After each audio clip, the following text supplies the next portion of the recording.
3 weeks before my own wedding, my planner called to tell me the venue canceled my reservation because my final deposit bounced. I opened my banking app while still on the phone. Available balance $0. $45,000 gone. I drove straight to the bank, demanding to see the transaction history. The manager slid a piece of paper across the desk. It was a withdrawal slip and a forged power of attorney signed by my mother. They had drained my entire savings to pay for my younger sister Chloe's 5-star luxury wedding. What my parents did not know was that the account they emptied was a federally protected medical trust for my grandmother. They didn't just steal from me. They committed felony wire fraud. 3 weeks later, I walked into Chloe's rehearsal dinner in a black dress, carrying a box of 50 silver envelopes. I smiled as my mother rushed over to hug me for the cameras.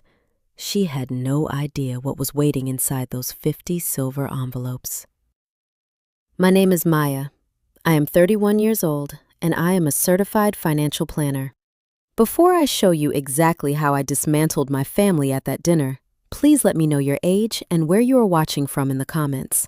Hit like and subscribe to Sweet Karma Life if you have ever been financially manipulated by relatives who only value you when it is convenient. You will want to hear how this ends. Let me take you back to the Tuesday morning that started it all. I was sitting at my desk, reviewing a client portfolio when the phone rang. It was Sarah, my wedding planner. Her tone was tight, professional but clipped. She said the venue just called her. The final deposit from my modest garden wedding did not clear. All vendor services were paused. I felt a cold knot form in my stomach. I told her there had to be a mistake. I had $45,000 sitting in a high-yield account specifically earmarked for this. I hung up, logged into my portal, and stared at the screen. The numbers made no sense. A wire transfer had cleared 2 days prior, wiping the account clean. The recipient was a corporate event management company in New York. I did not panic. I analyze numbers for a living. Numbers do not lie, and they always leave a trail. I drove to my local branch. I sat in the manager's office and waited as he pulled the records. He looked nervous when he returned. He handed me a stack of papers. The top page was a wire authorization. Below it was a power of attorney document. The signature at the bottom was supposed to be mine, but the loops were wrong. The pressure was unsteady. It was my mother's handwriting. I stared at the name of the recipient again. The event company in New York. The same company organizing my sister Chloe's wedding. Chloe is 28. She calls herself a lifestyle influencer, which means my parents fund her rent, her car, and her vacations. When she got engaged to a flashy real estate agent, she demanded a 6-figure country club wedding. My parents could not afford it, so they decided I would pay for it. They just forgot to ask. The bank manager apologized profusely. He stated the power of attorney looked legally binding and had been notarized by an independent party. I asked him if he realized what account they had just authorized a withdrawal from. He looked confused. I pointed to the routing details at the top of the page. I explained that this was not a standard joint checking account. When my grandmother was diagnosed with early-stage Alzheimer's, my parents wanted to put her in a state-run facility to save their own money. I refused. I used my credentials to establish a specialized, federally protected medical trust for her care. I was the sole trustee. To maximize the interest yield for her upcoming medical expenses, I temporarily parked my own wedding funds into a legally bound sub-account under that trust. My parents had seen bank statements on my kitchen counter during a visit months ago. They saw a high balance and assumed it was just my personal savings. They did not read the legal classifications at the top of the page. By draining that specific account to pay for ice sculptures and imported orchids, my parents did not just steal from their daughter. They committed elder financial abuse and federal wire fraud. The penalties carry mandatory prison time. I did not scream. I did not cry. I asked the manager to print certified copies of every document. I put them in my briefcase, walked out to my car, and called the fraud division of the FBI. To understand the sheer audacity of forging a federal document to steal $45,000, you must understand the ecosystem my parents, Linda and Richard, carefully cultivated for decades. In our family, there was the royalty and there was the revenue stream.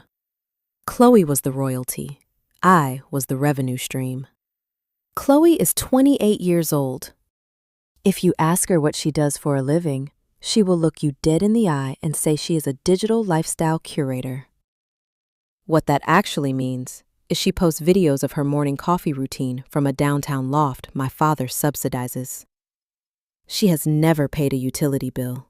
She does not know how to check her own tire pressure. She has never stood in line at a grocery store without complaining about the lighting. Last year, she called me sobbing at 2 a.m. because her high-speed internet went out.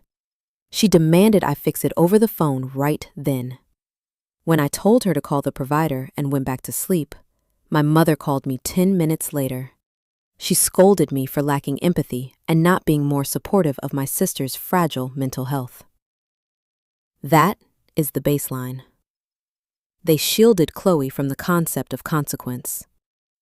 Meanwhile, I was the designated adult from the moment I turned 18.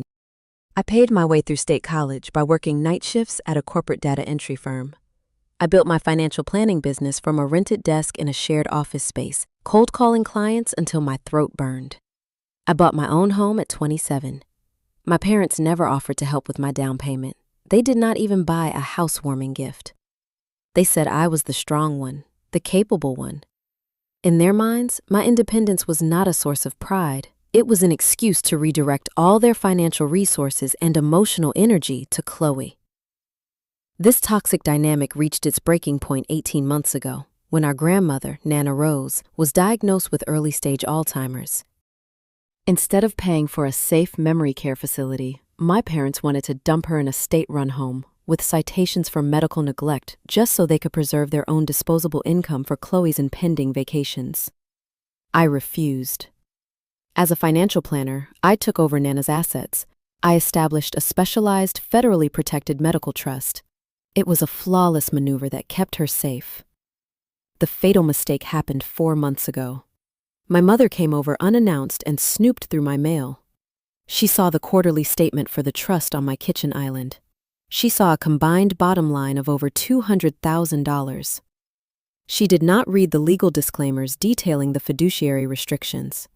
She just saw a massive pile of liquid cash sitting under my name, and she mapped out a bank heist in her head. 2 weeks later, Chloe got engaged to a flashy real estate agent. At the engagement dinner, Chloe held up her phone, showing us digital mood boards of country clubs, imported orchids, and custom ice sculptures. She announced her dream wedding would cost $100,000 and confidently stated Daddy would pay for it. My parents did not have that kind of money, but they knew they could not say no to Chloe because a refusal would shatter the illusion of wealth they had built around her. They also knew I would never willingly hand over my hard-earned savings to fund her open bar. So they did not ask. They simply remembered the routing number on the piece of paper from my kitchen. They decided my hard-earned stability was the perfect sacrifice for Chloe's aesthetic. That was their setup. That was the delusion they operated under when they forged my signature. Now let me tell you what happened when the bank manager confirmed the fraud, and I had to face my mother for the first time, knowing she was a federal criminal. The air conditioning inside Mr. Harrison's office is running too high, making the small room feel like a meat locker. Despite the chill, the branch manager is sweating. He keeps dragging a finger inside the collar of his dress shirt, adjusting a tie that is already loose. I sit across from his polished mahogany desk, my hands folded neatly in my lap. I am not crying. Society conditions us to expect women to weep or scream when their life savings vanish. But I am a financial planner.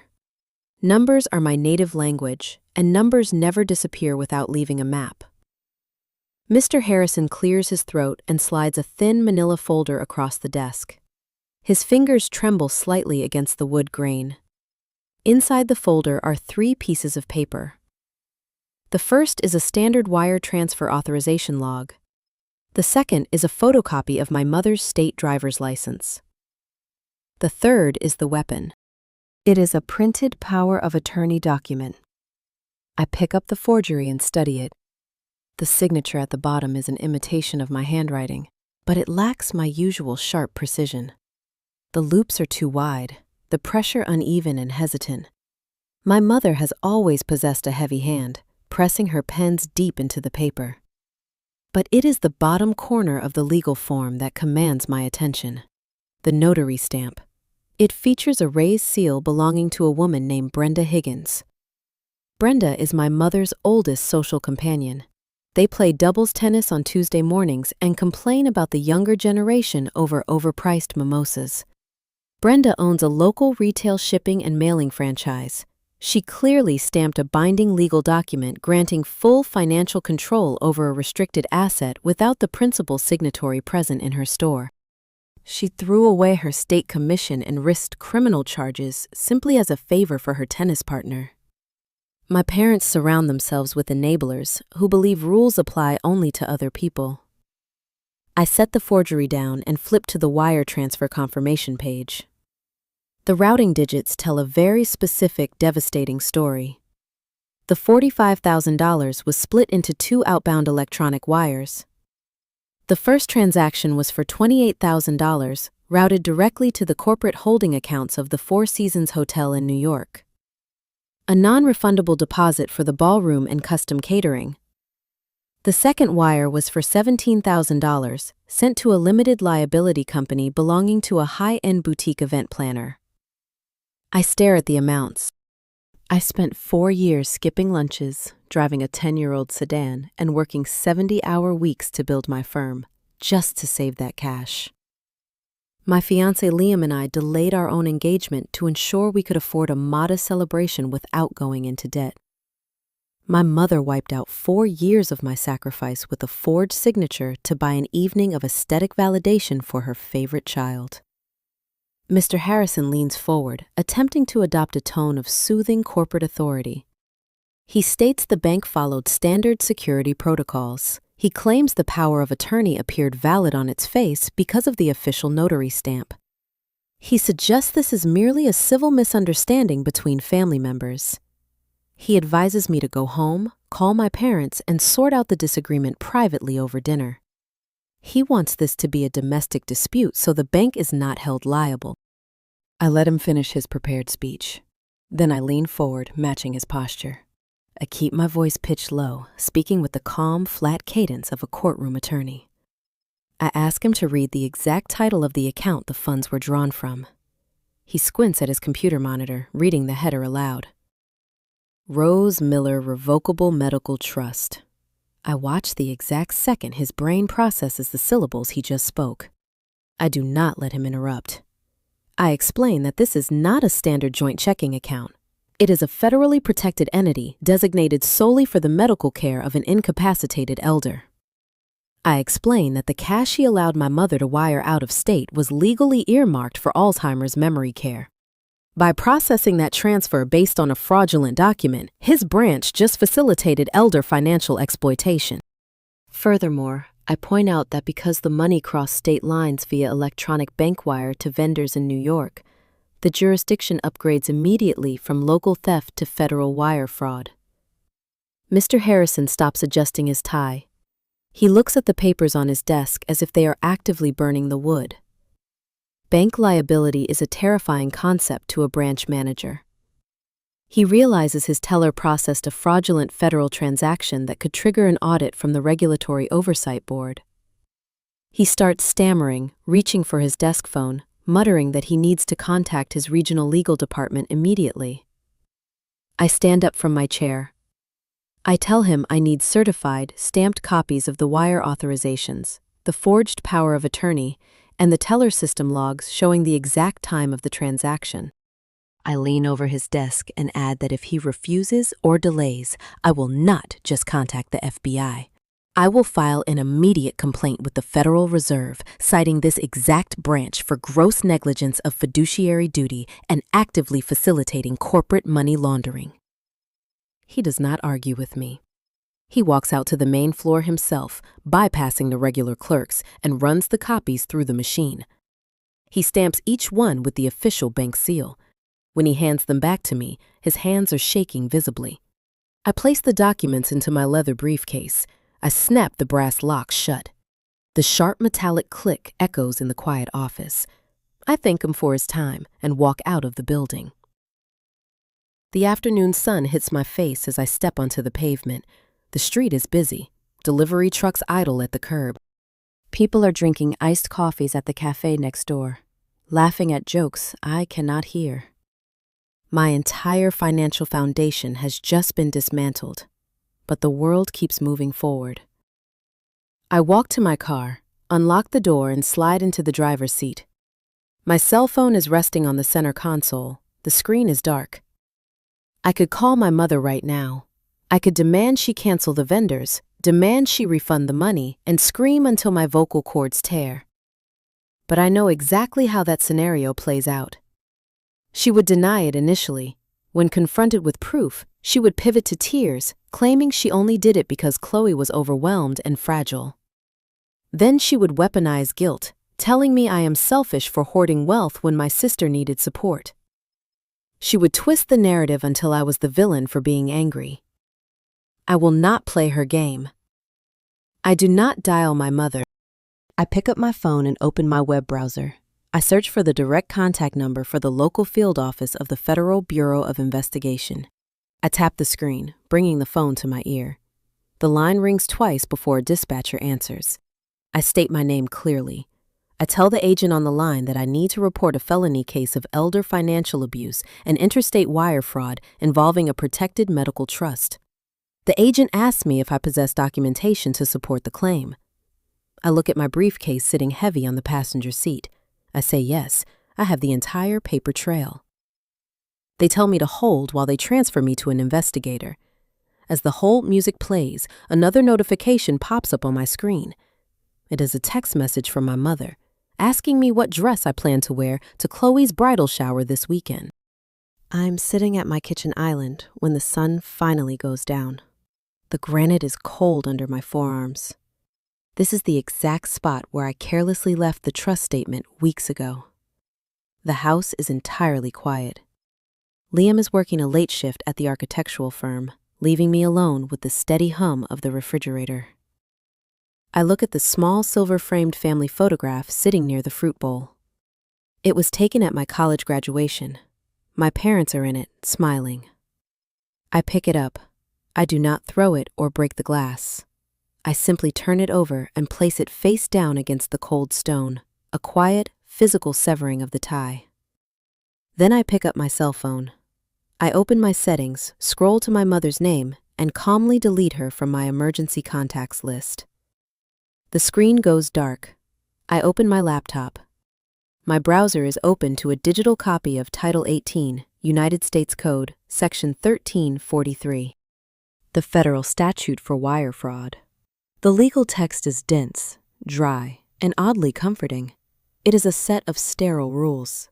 My family operates entirely on emotion and manipulation. Rules are the perfect antidote to their chaos. I am reading the section regarding interstate banking transfers when my cell phone vibrates against the stone counter. The caller ID displays my mother's name. I do not answer immediately. I watch the screen illuminate the darkened kitchen. I let it ring 3 times. I need to center myself. I need to detach every residual thread of daughterly expectation before I speak to her. I live in a jurisdiction that allows one-party consent for recording telephone conversations. This means only one person on the call needs to know the audio is being captured for it to be legally admissible in court.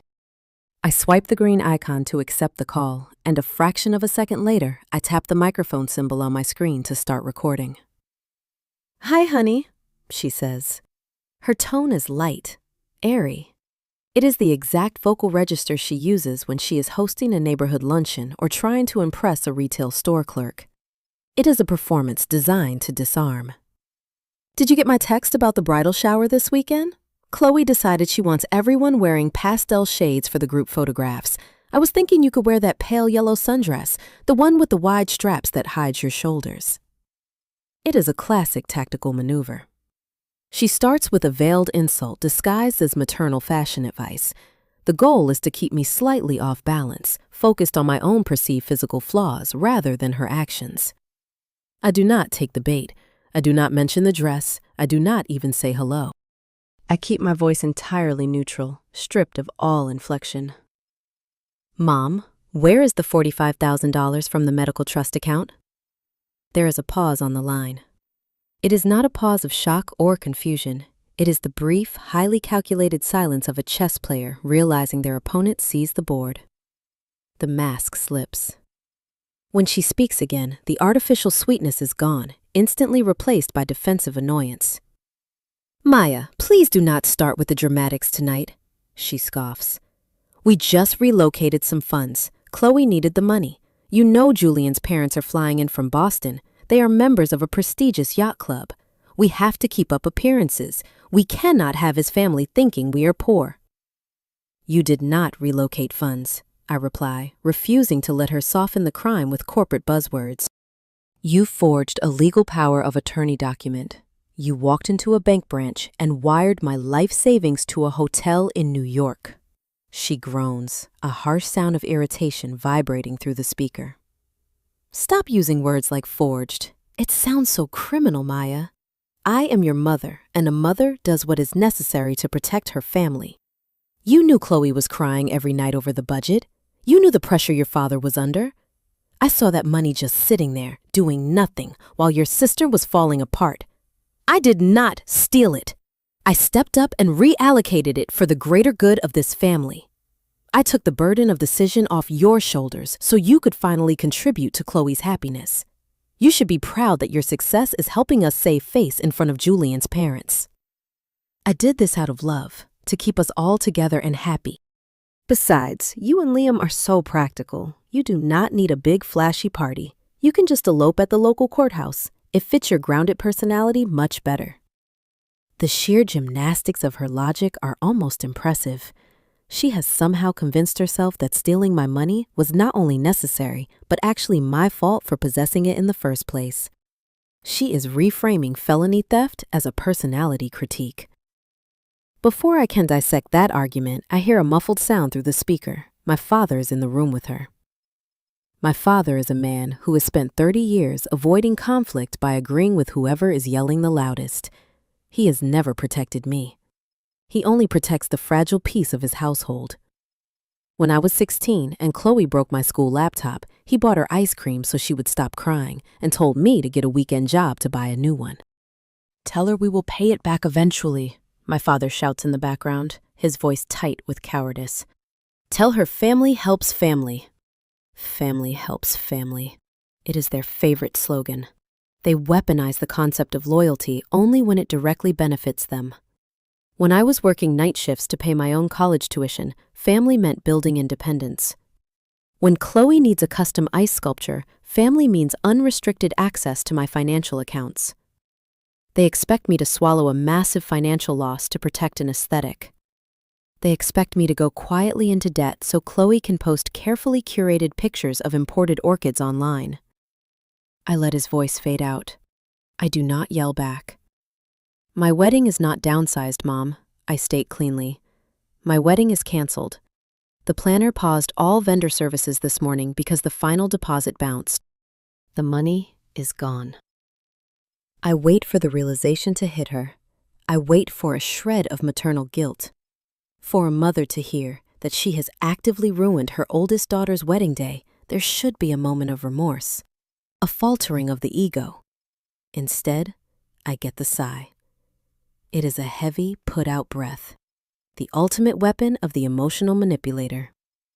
I have heard that sigh my entire life. She used it when I asked for help with homework she did not understand. She used it when I won an academic award that eclipsed Chloe's dance recital. It is a sound designed to make you feel like a burden for existing. Honestly, Maya, she says, her tone dripping with heavy disappointment. If you're going to hold a grudge over a temporary family loan, and if you are going to let a little money ruin your sister's special time, then maybe your father and I just will not come to your wedding at all. We do not want to be around that kind of negative energy. She drops the threat like a hammer, expecting it to crush me. She expects me to panic. She assumes I will backpedal, apologize for making her uncomfortable, and beg for her presence. That is the script we have followed for 3 decades. But the woman she is talking to does not exist anymore. I look down at my laptop screen. I look at the minimum sentencing guidelines for elder financial abuse. 5 to 20 years in a federal penitentiary. The recording application on my phone shows 3 minutes and 12 seconds of captured audio. A full, legally admissible confession. "Okay, Mom," I say quietly. My voice is steady. The anger has burned away, leaving nothing but cold execution. "I understand. I will see you at Chloe's rehearsal dinner." I press the red button to end the call. The kitchen is silent again. I save the audio file, back it up to a secure cloud server, and attach it to an email drafted to the federal investigator. The trap is no longer just an idea. The mechanics are in motion, and there is no way for them to stop what is coming. The next 14 days require a level of psychological compartmentalization I did not know I possessed. It starts the morning after the phone call with my mother. I wake up at 6. The house is quiet. Liam is already sitting at the kitchen island. He is an architect. His brain naturally operates in terms of structural integrity, load-bearing walls, and finding the weak points in a foundation. When I told him what my parents did the night before, he did not offer hollow platitudes. He did not tell me family is complicated or suggest we attend mediation. He simply went to his home office, brought out a stack of manila folders, and set a fresh cup of black coffee in front of me. We spend the entire Sunday morning treating my family like a failing structural blueprint. We map out the timeline. We highlight the routing numbers. We cross-reference the timestamps on the bank wire transfers with the date stamped by my mother's tennis partner on the forged notary document. Liam does not tell me to forgive them. He helps me organize the evidence into a weapon. Tuesday afternoon, we drive downtown to the Federal Building. It is a massive block of concrete and tinted glass. We pass through the metal detectors, surrender our cell phones to the security desk, and take the elevator to the Financial Crimes Division. The room we sit in smells like industrial floor wax and stale coffee. We meet with an elder abuse investigator named Agent Reynolds and an assistant United States attorney. They are wearing wrinkled suits. They look tired. They deal with messy, emotional domestic disputes every single day. Usually, financial exploitation cases are nightmares to prosecute. The money is often siphoned slowly through random cash withdrawals at automated teller machines or spent on untraceable items over years. It is usually a game of he said, she said. I do not give them a messy domestic dispute. I open my leather briefcase. I hand them a chronologically ordered tab binder. I watch Agent Reynolds flip through the pages. The routine skepticism on his face melts into sharp predatory focus. He stops on the certified bank copy of the wire transfer. He traces his pen across the destination line. New York. He looks up at the prosecutor. The prosecutor nods. They explain the legal mechanics to me. Because the stolen funds cross state lines via an electronic banking network to pay a vendor in a different jurisdiction, local law enforcement is entirely bypassed. It immediately triggers federal statutes. It is a textbook, undeniable case of interstate wire fraud coupled with elder financial exploitation. The prosecutor leans over the table, clasping his hands together. He explains what happens next. The banking industry is heavily regulated. Because I reported the fraud within the required legal window and provided undeniable proof of forgery, the bank's internal insurance policies will eventually be forced to restore the principal balance to my grandmother's medical trust. Nana Rose will not miss a single payment for her memory care facility. Her safety is guaranteed. That was my primary concern. But the prosecutor makes one thing very clear. He looks me dead in the eye. He tells me that once he signs the paperwork to initiate criminal charges, the process belongs entirely to the United States government. I cannot drop the charges later if I suddenly feel guilty.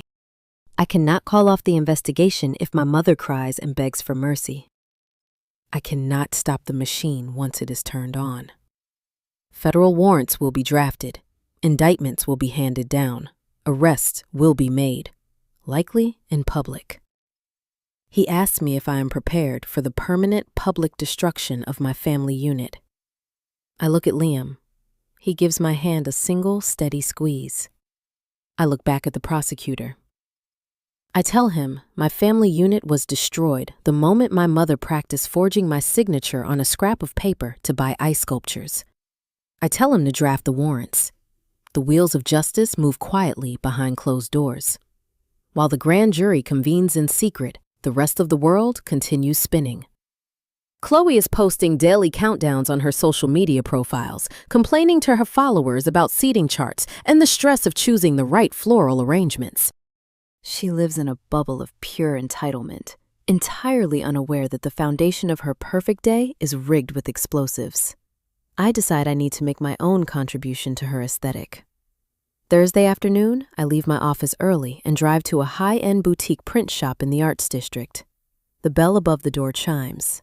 The air inside smells like expensive ink and raw paper. I approach the counter. The clerk is young, wearing thick-framed glasses and an apron. I hand him a digital storage drive. I tell him I need 50 copies of 3 specific documents. The first is the bank statement showing the zero balance in the medical trust.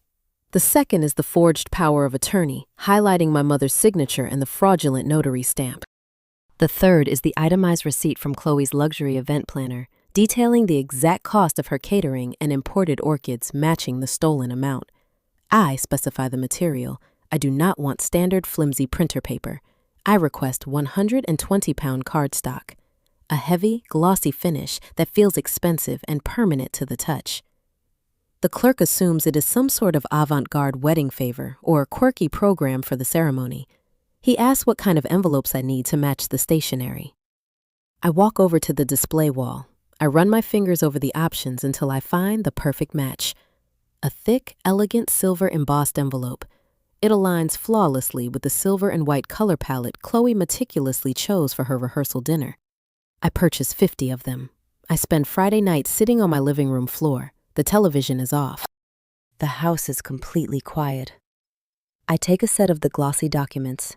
I fold them precisely down the middle. I slide them into the silver envelope. I seal the flap. I repeat the process 49 more times.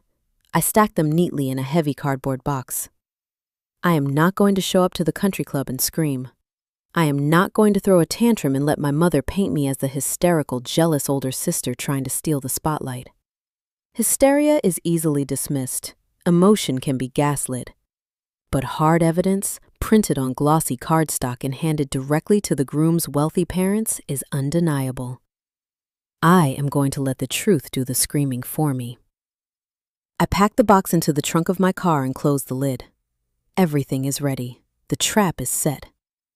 I just have to wait out the clock until the rehearsal dinner. But the next morning, my phone lights up with a text message. It is Chloe.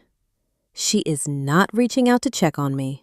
She is not asking about my canceled wedding or how I am coping with the loss of my savings.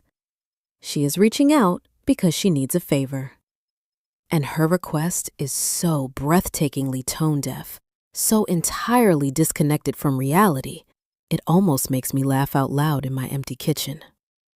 4 days before the rehearsal dinner, my cell phone vibrates against the mahogany surface of my office desk. It is Tuesday afternoon. I am in the middle of reviewing a complex mutual fund portfolio for a client, trying to maintain my daily routine. The screen illuminates, displaying a new message notification from Chloe. It is an image file. It takes a few seconds to load over the network. When the picture finally renders, I find myself staring at a 6-foot-tall swan. It is carved from a single flawless block of imported artisan ice. It is sitting in the center of a staging warehouse, illuminated by blue LED lights. The text beneath the photo reads, "Can you believe this was only $8,000? I stare at that specific number, $8,000. My brain immediately translates the figure into the currency of my reality. $8,000 represents 4 entire months of premium cognitive therapy and secure housing for our grandmother. It represents 120 days of specialized medical safety. My parents erased that safety in a single wire transfer to buy frozen water that will literally melt down a drain before midnight on Saturday. A second text bubble pops onto the screen. There is no greeting, there is no inquiry about my well-being. There is no mention of the fact that my own wedding planner canceled all my vendors exactly 1 week ago. Chloe simply issues a command. She writes, "Also, I need you to drive to the city tomorrow to pick up my custom silk napkins. Mom is too stressed to do it. Mom is too stressed." The phrase hangs in my mind, heavy with unearned sympathy. Of course my mother is stressed. She is currently living in a state of high-functioning panic. She knows she walked into a bank and forged a federal document. She knows the money is gone. She is waiting for the other shoe to drop, constantly looking over her shoulder. She mistakes my recent quiet compliance for submission. She thinks she got away with the theft, but the sheer anxiety of maintaining the lie is fracturing her nervous system. Chloe, insulated by 3 decades of relentless coddling, interprets our mother's criminal paranoia as standard bridal party fatigue. She exists in a hermetically sealed bubble of entitlement, assuming the entire world revolves around her seating charts. It takes every ounce of professional discipline I possess not to type a response telling Chloe her pristine ice swan was purchased with Nana Rose's dementia medication fund. It would be so incredibly easy to shatter her illusion right now over a text message. But premature detonation ruins the blast radius. Confronting her now would give my parents time to run, time to hire defense attorneys, and time to spin the narrative to the extended family. I need all of them in the same room. I need the audience. I place my fingers on the glass screen. I type 4 simple words. "Sure, Chloe, no problem." The next morning, I follow her orders. I drive an hour into the heavy city traffic. I parallel park outside a high-end boutique in the Arts District. The storefront features velvet curtains and gold-lettered signage. I walk inside and give the clerk my sister's name. The woman behind the counter smiles brightly, commenting on how lavish the upcoming event must be. She hands me 2 heavy cardboard boxes. Inside are 200 hand-hemmed ivory silk napkins, each monogrammed with Chloe and Julian's intertwined initials in silver thread. I carry the boxes out to my car. I pop the trunk.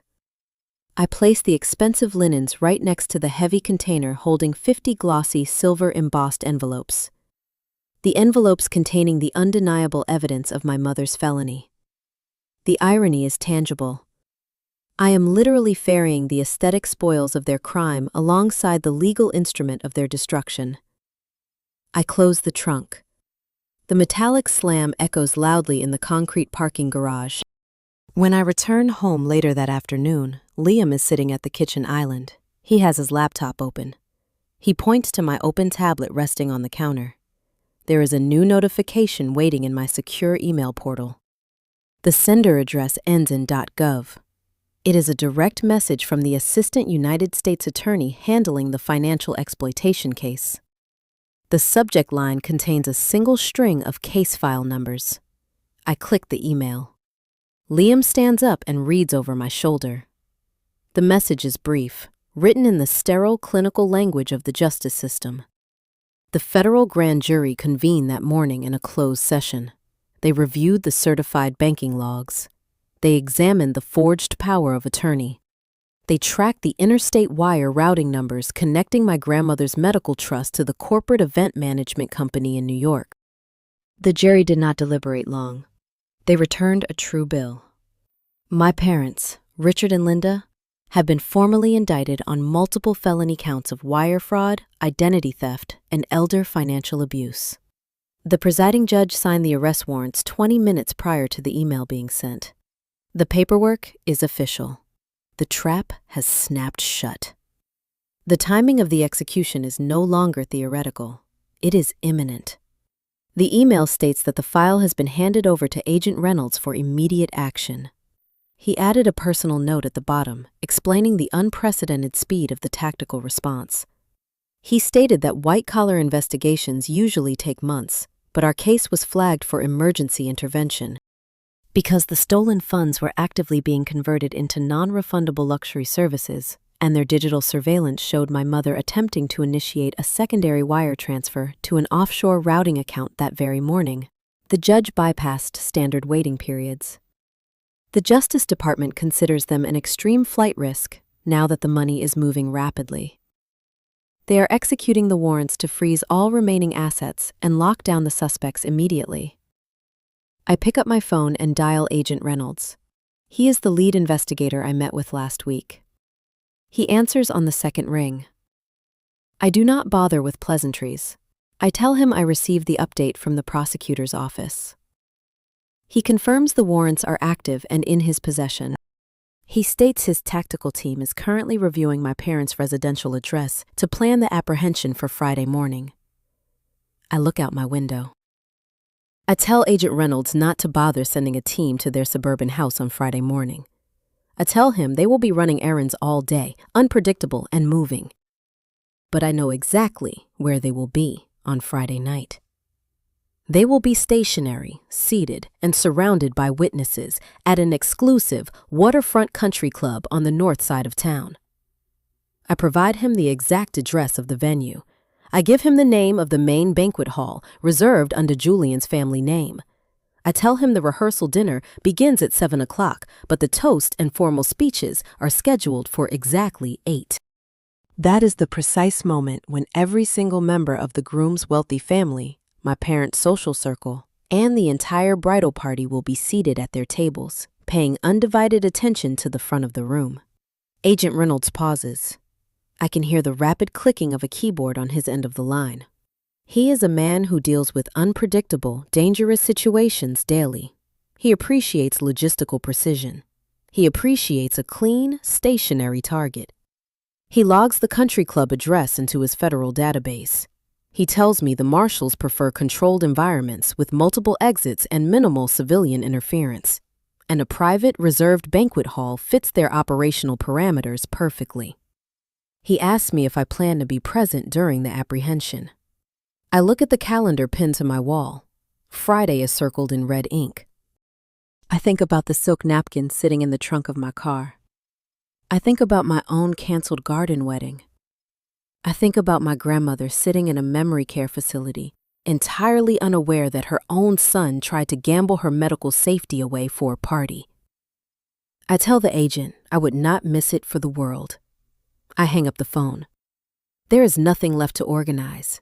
There are no more documents to print, no more lies to swallow, and no more fake smiles to practice. The machine is fully operational, running purely on federal momentum. All I have to do now is put on a black dress and wait for the clock to strike 8. Friday evening arrives with a heavy coastal breeze. The sun dips below the horizon, casting long shadows across the manicured lawns of the Oak Haven Country Club. Liam drives my car up the winding paved driveway. We bypass the overflow lot and pull directly up to the grand entrance.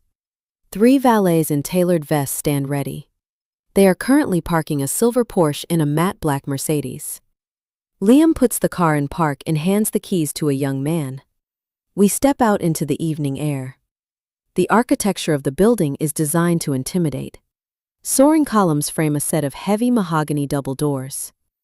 Inside, the space is a monument to excess. We walk through the lobby and approach the primary banquet hall. The visual evidence of my stolen life savings is everywhere. Cascading floral arrangements flank the entrance. Thousands of imported white orchids spill over crystal vases. A string quartet plays softly in the corner, hired to provide a soundtrack of old money sophistication. Waiters in pressed white coats circulate through the crowd, carrying silver trays of champagne flutes and artisan appetizers. I scan the room. Julian's family occupies the center space. They project a very specific type of generational wealth. His parents stand near the bar, holding their drinks with practiced ease, laughing at a joke someone just told. They assume they are attending a celebration funded by their future in-laws' equal financial standing. They have no concept that the caviar currently resting on their plates was purchased with funds legally allocated for a memory care facility. I am wearing a sleek, tailored black dress. It falls just below my knees. It is simple, sharp, and entirely devoid of sequins or pastel colors. It is the kind of garment you wear to a corporate board meeting or a high-stakes negotiation. Liam walks beside me. His presence is a steady anchor. He wears a dark charcoal suit. In his hands, he carries a heavy rectangular cardboard box. The weight of 50 silver embossed envelopes rests securely against his chest. We cross the threshold into the main dining area. The photographer hired to document the evening flashes a bright bulb, capturing candid moments. My eyes adjust to the light. Within 5 seconds of stepping onto the carpet, my mother spots us. She detaches herself from a group of Julian's relatives. She covers the distance between us with alarming speed. She wears a beaded gown that catches the light with every step. Her face is arranged into a wide, photogenic smile, but her eyes are frantic. They dart toward Liam, then down to my black dress, assessing the threat level. Before I can even greet her, she lunges forward. She bypasses standard social protocols and wraps her arm around my waist, pulling me close for a performative hug. Her fingers grip my side. Her acrylic nails dig sharply through the fabric of my dress, pressing into my skin. It is a physical warning. "You are actually here," she hisses near my ear. Her voice is pitched so low that the passing waiters cannot hear a single syllable. The smile remains plastered on her face for the benefit of the room. "Listen to me very carefully. Do not bring up the banking issue tonight. Do not mention a single word about the medical accounts to anyone." She applies more pressure to my ribs. This has always been her primary tactic. She uses public settings to enforce compliance. She knows I despise causing a scene. During my childhood, if I challenged her authority in a grocery store or a restaurant, she would dig her fingers into my shoulder and whisper threats, banking on my natural instinct to maintain decorum. She operates under the assumption that I value the illusion of peace more than I value justice. "Do not ruin this evening for your sister," she continues, her tone vibrating with suppressed panic. "Julian's parents are watching. You need to be the bigger person. You need to smile, eat your dinner, and pretend everything is fine. We will sort out the finances later." I do not pull away from her grip. I do not wince. I simply turn my head and look down at her hand, forcing her to acknowledge the physical boundary she is violating. Then I raise my gaze to meet hers. Her eyes are wide, glassy with the adrenaline of a woman who knows she is standing on a trap door. I keep my vocal cords relaxed. I speak with a dead, icy calm. "I would not dream of ruining the aesthetic, Mom. I know how much effort went into this setup." I gesture toward the center of the room. The floral arrangements are stunning. The custom ice sculpture by the bar is a beautiful touch. I want everything tonight to be exactly as memorable as you planned. My mother blinks, momentarily confused by my lack of resistance. She searches my face for sarcasm, but finds only a flat corporate detachment. I step back, breaking her physical hold. I gesture toward Liam standing patiently to my right.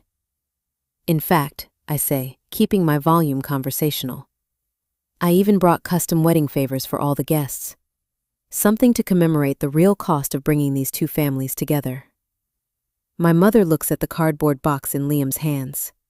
She does not ask to look inside. Her brain is so wired to accept my submission that she immediately interprets the box as a peace offering. She assumes I spent my own money to buy engraved coasters or silver picture frames.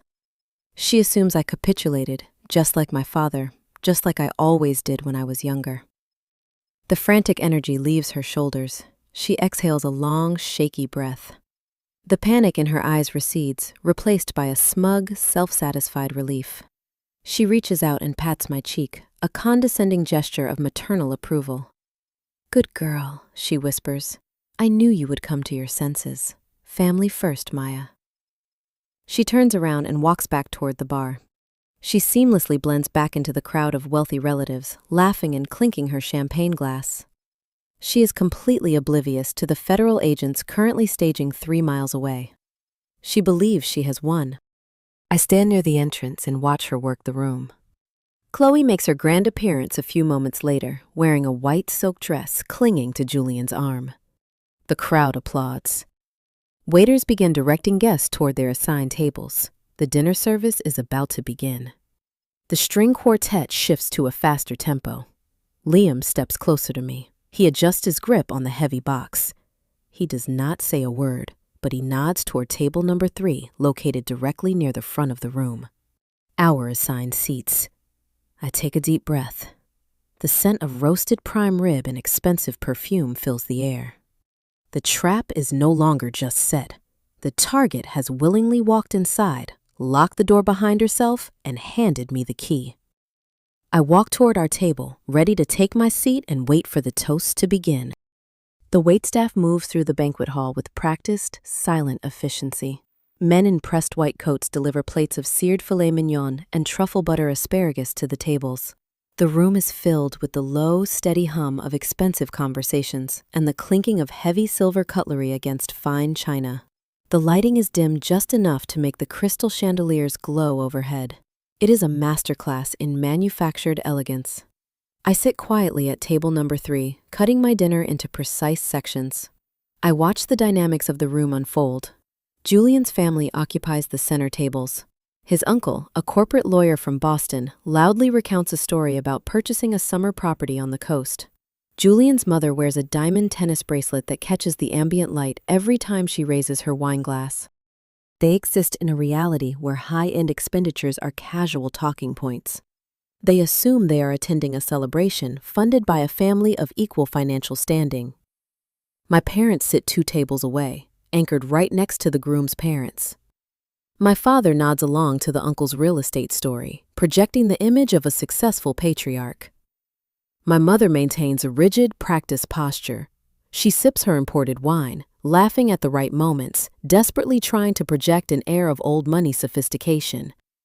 She is surrounded by the aesthetic she has craved her entire life. Yet, I watch the subtle tension in her hands. I watch how she constantly checks the room, her eyes darting toward the double doors, then toward me, then back to Julian's mother. She is sitting in a room dripping in luxury, knowing the entire event is financed by a federal crime. The psychological weight of maintaining that facade is visible in the tight pull of her jaw. Underneath our table, resting flush against Liam's leather shoe, is the heavy cardboard box.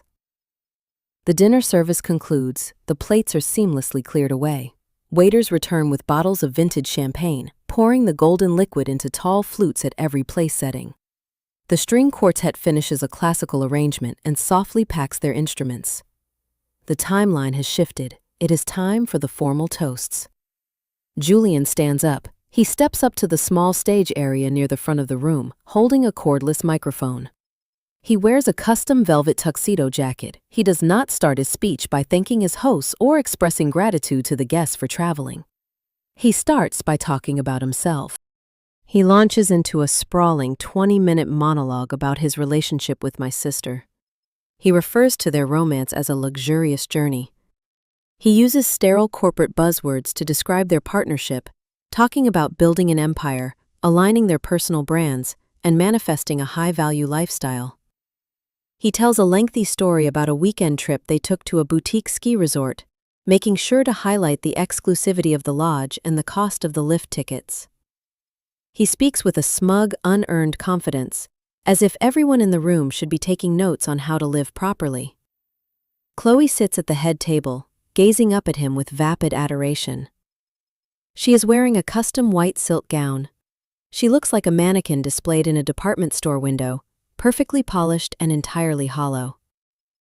My father sits with his arms crossed, his chest puffed out, validating the groom's arrogant speech. My mother beams, a tight artificial expression of pride. They are drinking stolen champagne, listening to a man brag about wealth, knowing their own bank accounts are empty. They sacrifice their own mother's medical security to buy a front-row seat to this delusion. Julian finally wraps up his speech by raising his glass, proposing a toast to a lifetime of premium upgrades. He sits down. The room provides a round of polite, subdued applause. The ambient noise begins to rise again as guests turn back to their table conversations. The lull arrives. the window of opportunity opens. I look at Liam. He does not say a word. He gives me a single, slow nod. I push my chair back. The wooden legs scrape against the carpet, a harsh sound in the refined space. I stand up. I pick up my heavy silver dessert spoon. I hold my crystal water goblet by the stem. I strike the metal against the glass. Ding, ding, ding. The sharp, clear sound cuts through the chatter of the banquet hall. It is a frequency that commands immediate attention. Conversations halt mid-sentence. Waiters freeze in the aisles, trays balanced on their shoulders. 50 pairs of eyes pivot toward table number 3. The quiet in the room becomes sudden and profound. You can hear the hum of the air conditioning vents overhead. Chloe snaps her head in my direction. Her expression instantly sours. She is the bride. She expects to be the sole center of gravity. Her older sister standing up unannounced is a massive breach of protocol. She shoots a glare at our mother, expecting her to immediately handle the disruption and restore order. My father leans forward in his seat. His jaw tightens. He shoots me a look of concentrated warning.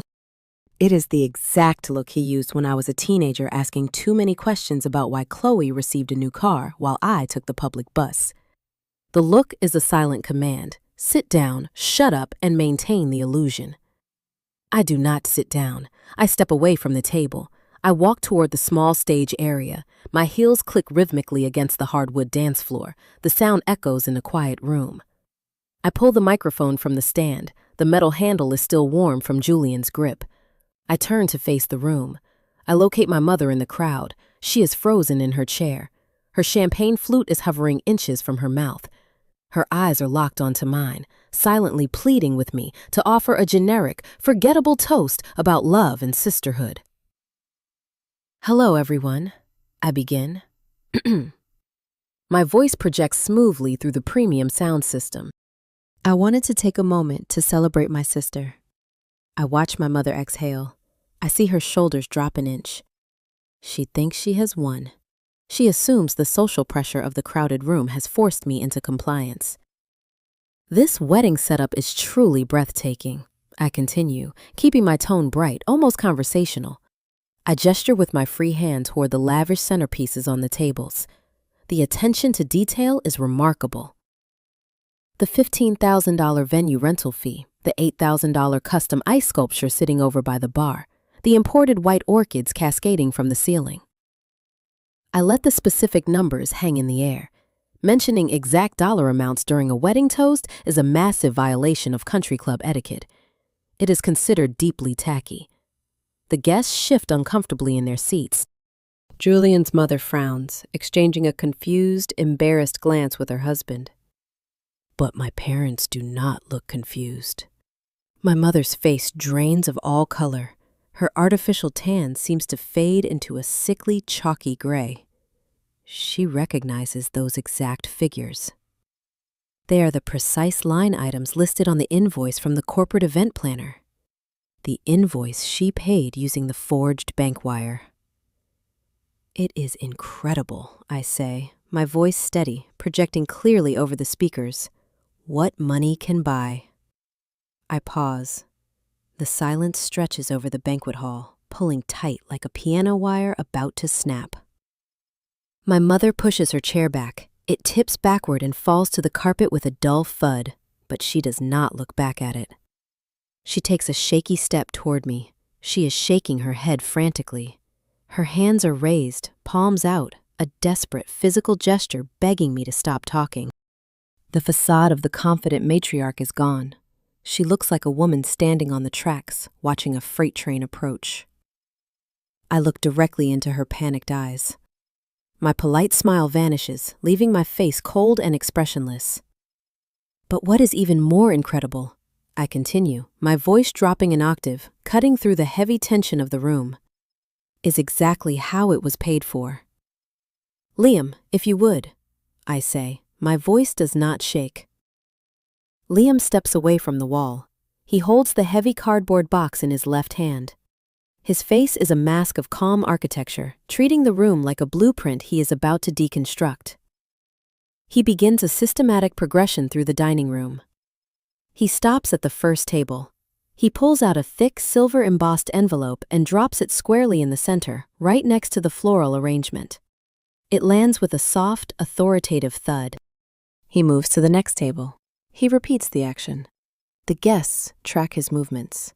A few people smile uncertainly, assuming this is a choreographed part of the evening. A surprise gift for the attendees. A luxury party favor. Julian's mother reaches out and traces the silver lettering with her manicured fingernail.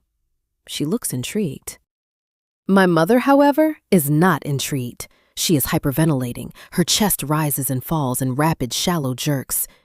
She knows what size paper fits into that specific envelope. I bring the microphone back to my mouth. I wait until Liam places the final envelope on the head table, directly in front of Chloe's untouched dinner plate. He walks back to my side, folding his arms. Inside those envelopes, I announce, letting the sound system carry my voice into every corner of the room. You will find a complete set of certified bank statements. The intrigued smiles vanish from the faces of the guests. People stop reaching for the silver packets.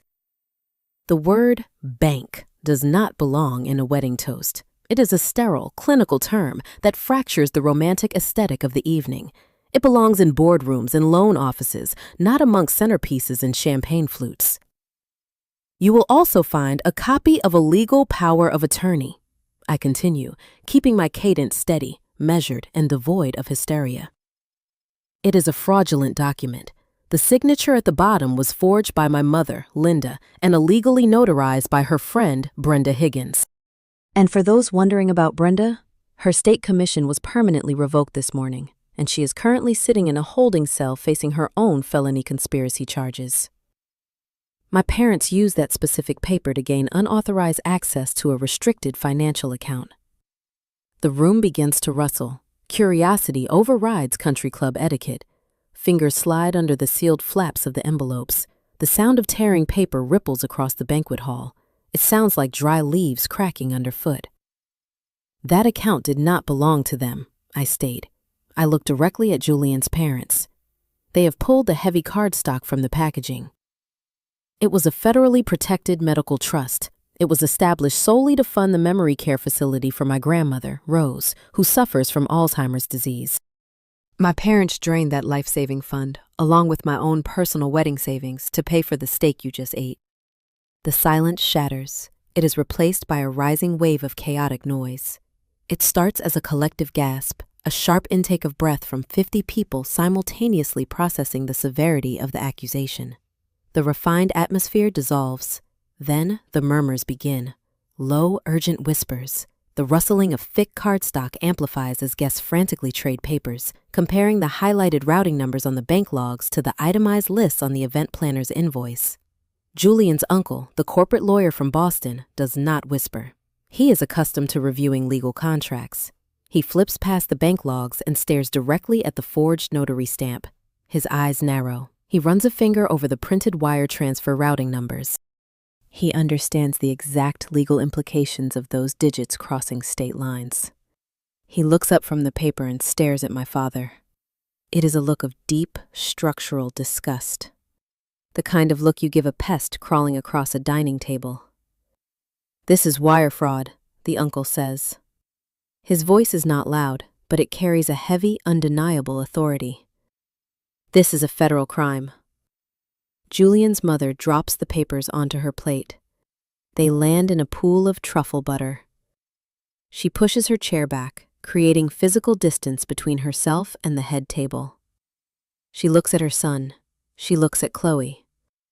The illusion of equal financial standing evaporates, leaving nothing but the ugly reality of theft.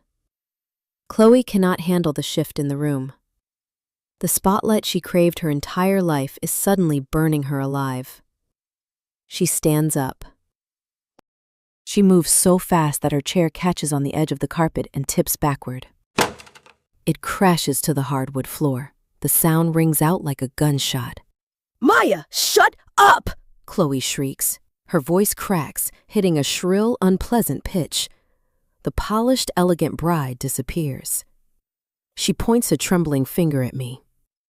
"You are lying! You are just jealous! You are trying to ruin my day because your own wedding is pathetic. She expects Julian to defend her. She expects her new fiancé to stand up, wrap an arm around her shoulder, and demand I leave the premises. But Julian does not move to protect her. He is a real estate agent who relies on his public reputation. He relies on his family's connections to close deals. He is currently standing next to a woman whose parents just defrauded a dementia patient to buy a swan carved out of ice. Julian takes a slow, deliberate step away from Chloe. He looks at his mother. His mother shakes her head, a microscopic, brutal gesture. The engagement is effectively terminated in that single glance. My father sees the empire crumbling. He sees the wealthy in-laws pulling away. He sees the whispered judgments from his golf partners sitting at the surrounding tables. 30 years of carefully constructed social status is burning to ash in front of him, and he knows he cannot talk his way out of a printed federal paper trail. The cowardice vanishes, replaced by a sudden volatile rage. His face flushes a dark, bruised shade of purple. The veins in his neck bulge against his tight collar. He kicks his chair aside. He lunges toward the stage. He does not care about the audience anymore. He only cares about silencing the source of his humiliation. He covers the distance between his table and the microphone stand in 3 rapid, heavy strides. He raises his hand, his fingers curling into a fist. "You ungrateful little," he snarls, the venom thick in his throat. He does not finish the sentence. He does not reach the stage. Before his foot can touch the first wooden step, the heavy mahogany double doors at the back of the banquet hall swing open. They do not merely open. They are pushed apart with calculated force. The brass handles hit the interior walls with a reverberating thud that instantly paralyzes the entire room. 6 men walk through the entrance. The visual composition of the room shifts in a violent clash of light and shadow. The banquet hall is flooded with the brilliant warm glow of crystal chandeliers, the light cascading down a natural spiral of imported white orchids directly toward the center of the room. But these men cut through that radiant arc like a sudden eclipse. 4 of them are wearing dark, light-absorbing tactical vests over plain dress shirts. The stark yellow letters FBI printed boldly across their backs. The pitch-black silhouettes of their utilitarian gear create a brutal, cinematic contrast against the shimmering pastel gowns and pristine white table linens. The other 2 are local police officers in full dark uniforms, their hands resting cautiously near their duty belts. They move into the refined space with synchronized, undeniable authority, casting long, sharp shadows across the polished hardwood. They do not draw weapons, but their posture dictates that they control every square inch of the room. The guests freeze. Nobody speaks. Nobody breathes. The string quartet players sit motionless, their bows hovering inches above their violins. The lead agent stops 10 feet into the room. It is Agent Reynolds. He surveys the chaos. He registers my father standing frozen near the stage, his fist still half raised in the air. He registers my mother gripping the edge of her table, her knuckles white, her face devoid of blood. Agent Reynolds reaches inside his jacket. He pulls out a folded sheet of heavy paper. He does not ask for permission to speak. He commands the air in the room. "Richard and Linda Miller," he announces loudly. His voice is a blunt instrument, shattering the last remaining fragments of their delusion. "We have active federal warrants for your arrest." My mother lets out a sound that is half whimper, half gasp. She stumbles backward, her heels catching on the hem of her expensive beaded gown. "The charges," Agent Reynolds continues, reading directly from the official document, "include multiple counts of felony interstate wire fraud, identity theft, and the financial exploitation of a vulnerable elder." The words hang over the imported orchids and the crystal glasses. There is no spin left. There is no public relations maneuver my parents can deploy to save their image. The authorities are standing on the imported carpet, holding the paperwork that will strip away their freedom. I stand on the stage, the microphone resting silently in my hand, and watch the consequences of their actions finally arrive. The metallic click of steel ratchet mechanisms. Echoing against the walls of an elite country club is a sound that permanently alters the chemistry of a room. It is a sharp, clinical noise that cuts right through the ambient classical music playing softly in the background. Two local officers step squarely behind my parents. They pull my father's arms behind his back. The custom tailoring of his expensive suit jacket pulls tight, the fabric straining across his shoulders as the heavy metal cuffs lock over his wrists. He does not put up a physical struggle. His bravado evaporates.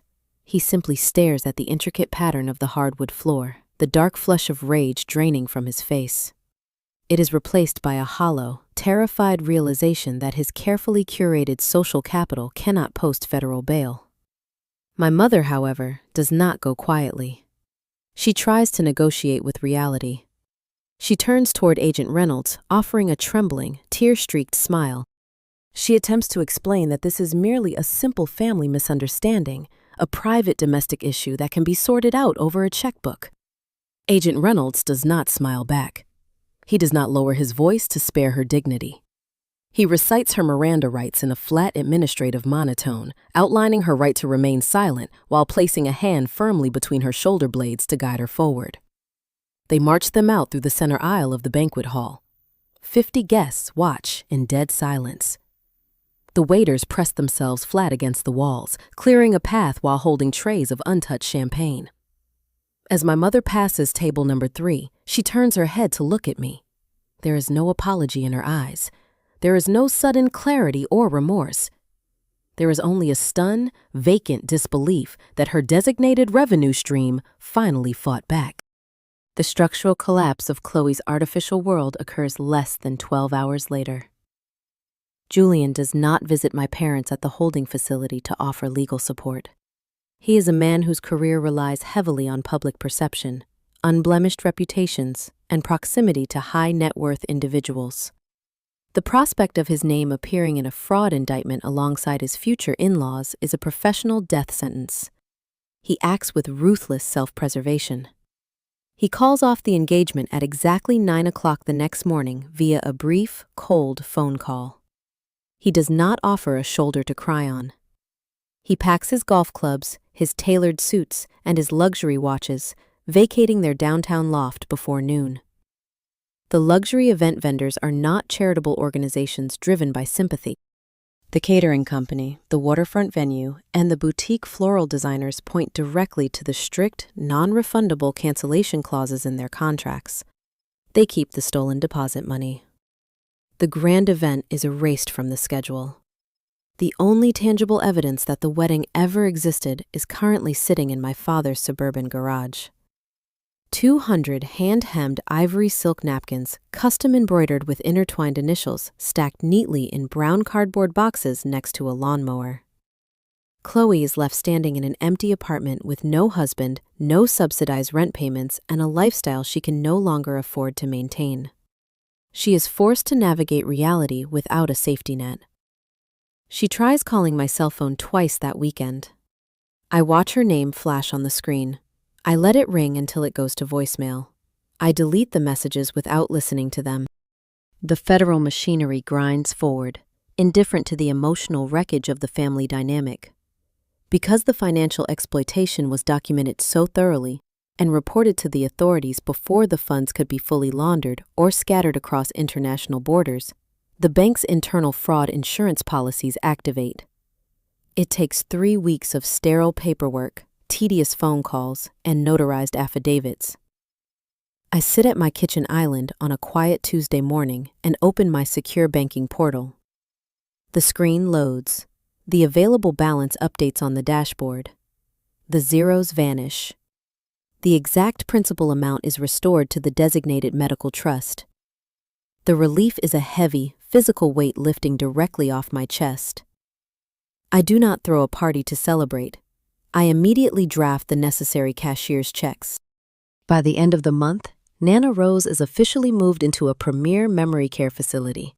The building does not smell like bleach. It smells like fresh lavender and warm meals. Her private room has a large window overlooking a secure, sunlit courtyard garden. The nursing staff is attentive, and her dignity is guaranteed. She does not know her own son tried to trade her safety for an ice sculpture. She only knows she is warm, well-fed, and surrounded by people who treat her with respect. My personal wedding savings are refunded back into my primary account shortly after.